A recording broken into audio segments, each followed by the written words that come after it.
ಉಪೇಂದ್ರ ಅಭಿಮಾನಿಗಳಿಗೆ ಒಂದು ಭಾಳ ದೊಡ್ಡ ಗುಡ್ ನ್ಯೂಸ್ ಏನಂತ ಅಂದರೆ 25 ವರ್ಷದ ಹಿಂದೆ ಸೆನ್ಸೇಷನ್ ಕ್ರಿಯೇಟ್ ಮಾಡಿರುವಂಥ ಒಂದು ಸಿನಿಮಾ ಸಿನಿಮಾನ ಉಪೇಂದ್ರ ಅವರು ರಿಲೀಸ್ ಮಾಡ್ತಾ ಇದ್ದಾರೆ. ಅದು ಇವಾಗ ಕಂಪ್ಲೀಟಾಗಿ ರಿಲೀಸಿಗೆ ರೆಡಿಯಾಗಿದೆ.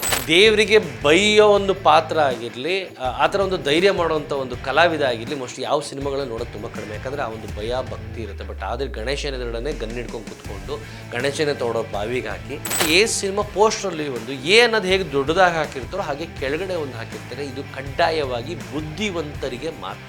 ಕೇವಲ 1.25 ಕೋಟಿಲಿ ತಯಾರಾದಂಥ ಒಂದು ಸಿನಿಮಾ ಅವತ್ತಿನ ಕಾಲಕ್ಕೆ 20 ಕೋಟಿ ಬಿಸ್ನೆಸ್ ಮಾಡುತ್ತೆ. ಒಂದು ಕಡೆ ಫಸ್ಟ್ ಆಫ್ ಆಲ್ ನೋಡಿದ್ರೆ ಪ್ರೀತಿ ಪ್ರೇಮ ಅನ್ನೋದು ಪುಸ್ತಕದ ಬದನೆಕಾಯಿ ಅಂತ ಬೈಕೊಂಡು ಹೋಗೋರು, ಸೆಕೆಂಡ್ ಹಾಫಲ್ಲಿ ಆ ಪ್ರೀತಿ ನನಗೆ ಬೇಕು, ಚಾಂದಿನಿ ನನಗೆ ಬೇಕು ಅಂತ ಹಿಂದ್ಗಡೆ ಬೀಳ್ತಾರೆ.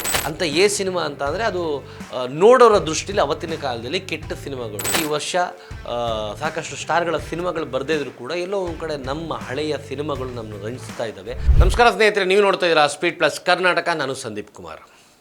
ಈ ವರ್ಷ ಉಪೇಂದ್ರ ಅಭಿಮಾನಿಗಳಿಗೆ ಒಂದು ಭಾಳ ದೊಡ್ಡ ಗುಡ್ ನ್ಯೂಸ್ ಏನಂತ ಅಂದರೆ 25 ವರ್ಷದ ಹಿಂದೆ ಸೆನ್ಸೇಷನ್ ಕ್ರಿಯೇಟ್ ಮಾಡಿರುವಂಥ ಒಂದು ಸಿನಿಮಾ ಸಿನಿಮಾನ ಉಪೇಂದ್ರ ಅವರು ರಿಲೀಸ್ ಮಾಡ್ತಾ ಇದ್ದಾರೆ. ಅದು ಇವಾಗ ಕಂಪ್ಲೀಟಾಗಿ ರಿಲೀಸಿಗೆ ರೆಡಿಯಾಗಿದೆ.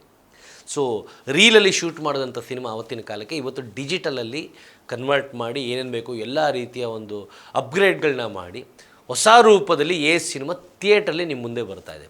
ಸೊ ಎಲ್ಲೋ ಒಂದು ಕಡೆ ಈ ವರ್ಷ ಸಾಕಷ್ಟು ಸ್ಟಾರ್ಗಳ ಸಿನಿಮಾಗಳು ಬರದೇ ಇದ್ರೂ ಕೂಡ ಎಲ್ಲೋ ಒಂದು ಕಡೆ ನಮ್ಮ ಹಳೆಯ ಸಿನಿಮಾಗಳು ನಮ್ಮನ್ನು ರಂಜಿಸ್ತಾ ಇದ್ದಾವೆ.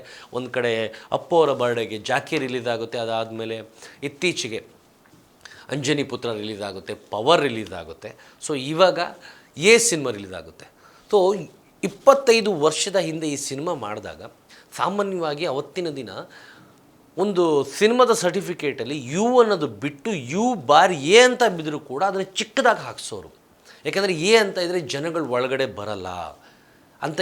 ಸಿನಿಮಾ ಅಂತ ಅಂದರೆ ಅದು ನೋಡೋರ ದೃಷ್ಟಿಲಿ ಅವತ್ತಿನ ಕಾಲದಲ್ಲಿ ಕೆಟ್ಟ ಸಿನಿಮಾಗಳು, ಅಂದರೆ ವಯಸ್ಕರರು ನೋಡೋವಂಥ, ಮಕ್ಕಳುಗಳೆಲ್ಲ ನೋಡೋಂಥ ಸಿನಿಮಾಗಳಲ್ಲ ಅನ್ನೋ ಕಾರಣಕ್ಕೆ, ಕೇವಲ ವಯಸ್ಕರು ನೋಡೋ ಸಿನಿಮಾ ಅನ್ನೋ ಕಾರಣಕ್ಕೆ ಸರ್ಟಿಫಿಕೇಟ್ ಅನ್ನೋದು ಕೊಡೋರು. ಬಟ್ ಆದರೆ ಉಪೇಂದ್ರ ಅವತ್ತಿನ ಕಾಲಕ್ಕೆ ಇಡೀ ಸಿನಿಮಾಕ್ಕೆ ಅಂತ ಹೆಸರಿಟ್ಬಿಟ್ಟು ಸಿನಿಮಾದ ಒಳಗಡೆ ಒಂದು ಸಿನಿಮಾ ಮಾಡಿ ವಿಚಿತ್ರವಾದ ಗೆಟಪ್ನಲ್ಲಿ ಮೋಸ್ಟ್ಲಿ ದೇವರಿಗೆ ಬೈಯೋ ಒಂದು ಪಾತ್ರ ಆಗಿರಲಿ, ಆ ಥರ ಒಂದು ಧೈರ್ಯ ಮಾಡುವಂಥ ಒಂದು ಕಲಾವಿದ ಆಗಿರಲಿ, ಮೋಸ್ಟ್ಲಿ ಯಾವ ಸಿನಿಮಾಗಳನ್ನ ನೋಡೋದು ತುಂಬ ಕಡಿಮೆ. ಯಾಕಂದರೆ ಆ ಒಂದು ಭಯ ಭಕ್ತಿ ಇರುತ್ತೆ. ಬಟ್ ಆದರೆ ಗಣೇಶನ ಎದುರುಗಡೆ ಗನ್ ಹಿಡ್ಕೊಂಡು ಕೂತ್ಕೊಂಡು ಗಣೇಶನೇ ತೊಗೊಳೋ ಬಾವಿಗೆ ಹಾಕಿ ಸೊ ನಿಜವಾಗ್ಲೂ ಮರೆಯೋಕ್ಕಾಗಲ್ಲ ಈ ಸಿನಿಮಾದ ಅನುಭವನ.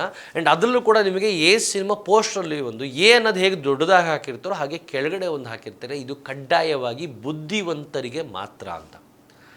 ಆ್ಯಂಡ್ ಅವತ್ತಿನ ಕಾಲಕ್ಕೆ ಸಿನಿಮಾ ನೋಡ್ಕೊಂಡು ಬಂದವರು, ಆಚೆ ಬಂದವರು, ಸಿನಿಮಾ ಅರ್ಥ ಆಗದೇ ಇದ್ದರೂ ಕೂಡ ತಲೆ ಕೆರ್ಕೊಂಡು ಹೆಂಗಿದೆ ಸಿನಿಮಾ ಅಂತ ಅಂದರೆ ಅರ್ಥ ಆಗಿಲ್ಲ ಅಂದರೆ ನಾನು ಎಲ್ಲಿ ದಡ್ಡ ಅಂತಾನೆ ಅನ್ನೋ ಕಾರಣಕ್ಕೆ ಸೂಪರ್ ಆಗಿದೆ ಗುರು, ಸಖತ್ತಾಗಿದೆ ಗುರು ಅಂದ್ಬಿಟ್ಟು ಇನ್ನೊಂದು ಸಲ ಹೋಗಿ ನೋಡಿರೋ ಉದಾಹರಣೆಗಳು ಸಾಕಷ್ಟಿದ್ದಾವೆ. ನಾನು ಕೂಡ ಹೋಗಿ ನೋಡಿದ್ದೀನಿ 3-4 ಸಲ ಚಿಕ್ಕ ವಯಸ್ಸಲ್ಲಿದ್ದಾಗ, ಹೈಸ್ಕೂಲೆಲ್ಲ ಇದ್ದಾಗ. ಅವಾಗ ನಿಜವಾಗ್ಲೂ ಅವತ್ತಿನ ಕಾಲಕ್ಕೆ ಸಿನಿಮಾನ ಹೀಗೆ ಮಾಡ್ಬೋದು, ಒಂದು ಸ್ಕ್ರೀನ್ ಪ್ಲೇನ ಈ ರೀತಿ ಉಲ್ಟಾ ರಿವರ್ಸಲ್ಲಿ ಹೇಳ್ಕೊಂಡು ಹೋಗ್ಬೋದು. ಕ್ಲೈಮ್ಯಾಕ್ಸ್ ಎಲ್ಲೋ ಹೇಳ್ತಾರೆ, ಇಂಟ್ರೊಡಕ್ಷನ್ ಎಲ್ಲೋ ತೋರಿಸ್ತಾರೆ, ಇಂಟ್ರವಲ್ ಎಲ್ಲೋ ಅಂದರೆ ಪಾಯಿಂಟ್ ಆಫ್ ಇಂಟ್ರವಲ್ ಆ ಸೀನ್ಗಳೆಲ್ಲೋ ಬರುತ್ತೆ. ಏನು ಹೇಳ್ತಾ ಇದ್ದಾರೆ, ಏನು ಮಾಡ್ತಾ ಇದ್ದಾರೆ.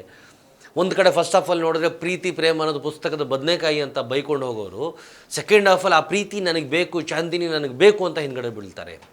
ಅದಕ್ಕೆ ಗುರುಕಿರಣ್ ಮ್ಯೂಸಿಕಲಿ ಕೊಟ್ಟಂಥ ಸಾತು ವಾವ್. ಅವತ್ತಿನ ಕಾಲಕ್ಕೆ ಇವತ್ತಿಗೂ ಆ ಹಾಡುಗಳು ಫ್ರೆಶ್ ಆಗಿದ್ದಾವೆ. ಸಚಿನ್ ತೆಂಡೂಲ್ಕರ್ನ ಹಿಡ್ಕೊಂಡು ಇದು ಒನ್ ಡೇ ಮ್ಯಾಚ್ ಕೊಡೋ ಅಂತ ಒಂದು ಬರೆದಿರೋ ಹಾಡಾಗಿರ್ಬೋದು, ಸುಮ್ಮನೆ ನಗ್ತಾಳೆ ಅನ್ನೋ ಒಂದು ಹಾಡಾಗಿರ್ಬೋದು, ಮಾರಿಕಣ್ಣು ಹೋರಿ ಮ್ಯಾಗೆ ಈ ಹಾಡಾಗಿರ್ಬೋದು. ಸೊ ಅವತ್ತಿನ ಕಾಲಕ್ಕೆ ಆ ಸಿನಿಮಾನ ಥಿಯೇಟ್ರಿಕಲಿ ಎಕ್ಸ್ಪೀರಿಯನ್ಸ್ ಮಾಡಿದವರಿಗೆ ಅನ್ನೋ ಸಿನಿಮಾ ಒಂದು ಅದ್ಭುತ ಅನುಭವ. ಅದನ್ನು ಮರೆಯೋಕ್ಕಂತೂ ನಿಜವಾಗ್ಲೂ ಸಾಧ್ಯ ಇಲ್ಲ. ಕೇವಲ 1.25 ಕೋಟಿಲಿ ತಯಾರಾದಂಥ ಒಂದು ಸಿನಿಮಾ ಅವತ್ತಿನ ಕಾಲಕ್ಕೆ 20 ಕೋಟಿ ಬಿಸ್ನೆಸ್ ಮಾಡುತ್ತೆ.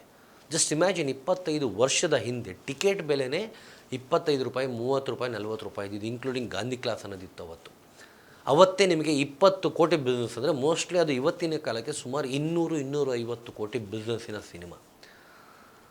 ಸೊ ಅವತ್ತಿನ ಜನ್ರೇಷನ್ ನೋಡಿದ್ದಾಯಿತು. ಬಟ್ ಇವತ್ತಿನ ಜನ್ರೇಷನ್, ಇವತ್ತಿನ ಕಾಲೇಜ್ ಹುಡುಗರುಗಳು, ಇವತ್ತಿನ ಟೀನೇಜರ್ಸ್ ಎಷ್ಟೋ ಜನ ಸಿನಿಮಾನ ನಿಜವಾಗಿಯೂ ನೋಡಿರಲ್ಲ. ಅವರು ಟಿ ವಿಲಾಗಿರಲಿ ಅಥವಾ ಇನ್ನೊಂದು ಕಡೆ OTTಲೋ ಮತ್ತೊಂದು ಮೊಬೈಲೋ ನೋಡಿರಲ್ಲ. ಅಂಥವರಿಗೆ ಈಗ ಮತ್ತೆ ಥಿಯೇಟ್ರಲ್ಲಿ ಹೋಗಿ ಸಿನಿಮಾನ ನೋಡಿ ಆಚೆ ಬಂದಮೇಲೆ ಎಸ್ ನೀವು ಬುದ್ಧಿವಂತರ ದಡ್ರ ನಿಮ್ಗೆ ಅರ್ಥ ಆಯ್ತಾ ಹೋಗಲಿ, ಅಟ್ಲೀಸ್ಟ್ ಇವತ್ತಿನ ಜನ್ರೇಷನಿಗಾದರೂ ಸಿನಿಮಾ ನೋಡಿದ ಕೂಡಲೇ ಫಸ್ಟ್ ಟೈಮಲ್ಲೇ ಸಿನಿಮಾ ಹೇಗನ್ನಿಸ್ತು, ಅರ್ಥ ಆಯ್ತಾ ಈ ಉಪ್ಪಿಯವರ ಸ್ಕ್ರೀನ್ ಪ್ಲೇ ಅಂತ ಬಂದು ಹೇಳೋ ಒಂದು ಅವಕಾಶ ಮತ್ತೆ ಸಿಗ್ತದೆ. ಮಿಸ್ ಮಾಡದೆ ಥಿಯೇಟ್ರಿಗೆ ಹೋಗಿ ಸಿನಿಮಾನ ನೋಡಿ ಎಂಜಾಯ್ ಮಾಡಿ ಅಂತ ಹೇಳ್ತಾ ಇದ್ದೀನಿ.